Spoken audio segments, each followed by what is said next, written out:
Aaron Hager, a Wheat Science Extension Specialist in the Department of Crop Sciences at the University of Illinois.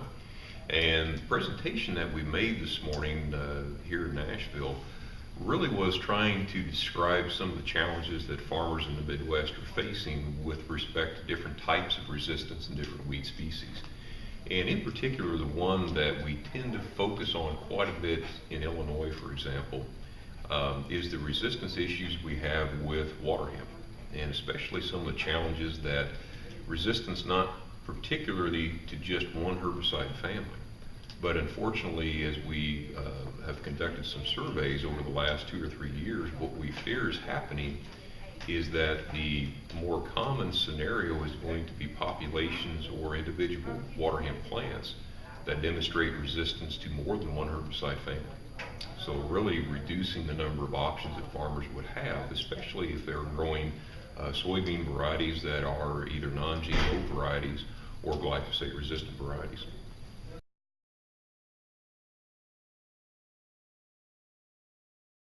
We do a couple different types of surveys. One is simply just what we call a windshield survey, and typically like to do those throughout the season just to see what are the dominant species that tend to be showing up in corn or soybeans.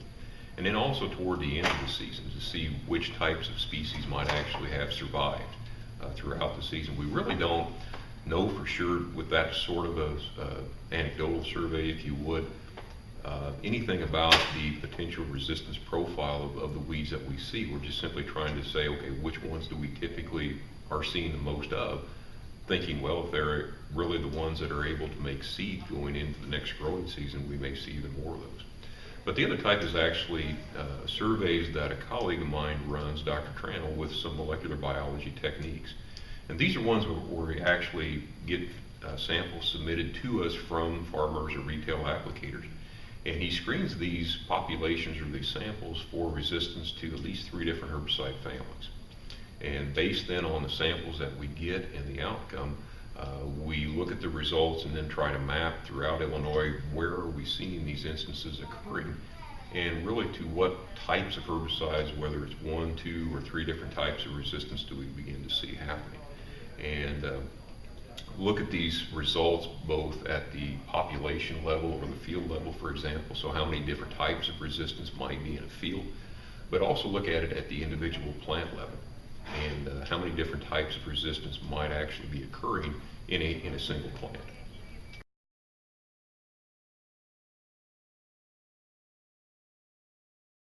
Well, I think really the first thing is for folks to really accept that this is real. I mean, this is not just an academic exercise or a topic that we select to talk about during the winter meetings. This is real and this is happening. And unfortunately, based again on what we have seen from the surveys that we do, it's occurring on a much larger geographic scale than probably it ever has before. And this growing season, 2012, we have great concern about how widespread this might actually be across areas of Illinois that may still be a little bit reluctant to acknowledge that this is really occurring. So probably the most dangerous statement that we continue to hear is that, well, maybe I don't need to change anything this year. Maybe I can get one more season out of doing what I've always done. It's always worked before, I'm going to try it again, because usually that's when we really run into some of the challenges, because these populations evolve over time. But some of the most significant challenges, the so-called train wreck growing season, can happen very, very quickly if we're not careful.